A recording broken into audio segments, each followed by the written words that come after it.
Sekretaris Jenderal atau Sekjen PKB Hasanuddin Wahid mengklaim Anies Baswedan dan Muhaimin Iskandar atau Caimin bisa menang hingga meraup 70% suara di Jawa Timur di Pilpres 2024. Hasanuddin mengungkapkan setidaknya 3 alasan Anies Caimin bisa memenuhi target tersebut. Pertama, Anies Caimin saat ini merupakan satu-satunya pasangan calon presiden dan wakil presiden yang sudah lengkap diumumkan ke publik.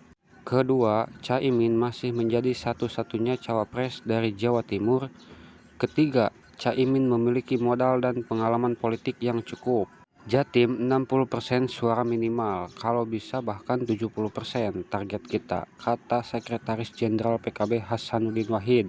Sementara itu, Direktur Eksekutif Politika Research and Consulting atau PRC Rio Prayoga menilai target suara hingga 7% bagi Anies Caimin di Jawa Timur bukan angka yang mustahil.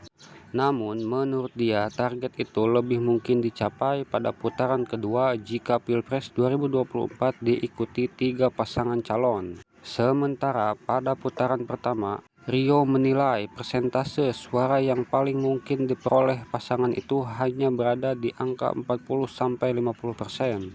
Sedangkan sisanya masih akan tersebar ke Prabowo dan Ganjar Pranowo. Rio mengungkapkan beberapa alasan Anies Caimin mampu memenuhi target perolehan suara hingga 70%. Salah satunya, dia menilai PKB merupakan partai yang memiliki akar kuat di Jawa Timur. Menurut Rio, PKB terutama memiliki basis kuat loyal di kalangan warga Nahdliyin. Namun, basis suara itu tetap harus dikonsolidasikan dengan matang dan proses itu menurut dia memerlukan waktu yang lama.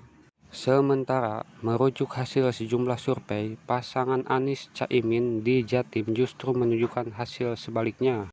Survei Indikator Politik Indonesia menunjukkan Ganjar Pranowo jadi capres terpopuler di Jawa Timur, yaitu 38,6%, mengungguli Prabowo Subianto di angka 28,2% dan Anies 11,2%. Kemudian, survei Poltreking Indonesia juga mengungkapkan Ganjar masih berada di posisi teratas di Jawa Timur dengan 36,1% suara. Disusul Prabowo sebesar 25,5% dan Anies 19,6%. Bukan saja bagi Anies Caimin, PKB dan 2 partai pendukung juga belum meraih keuntungan elektabilitas dari deklarasi keduanya.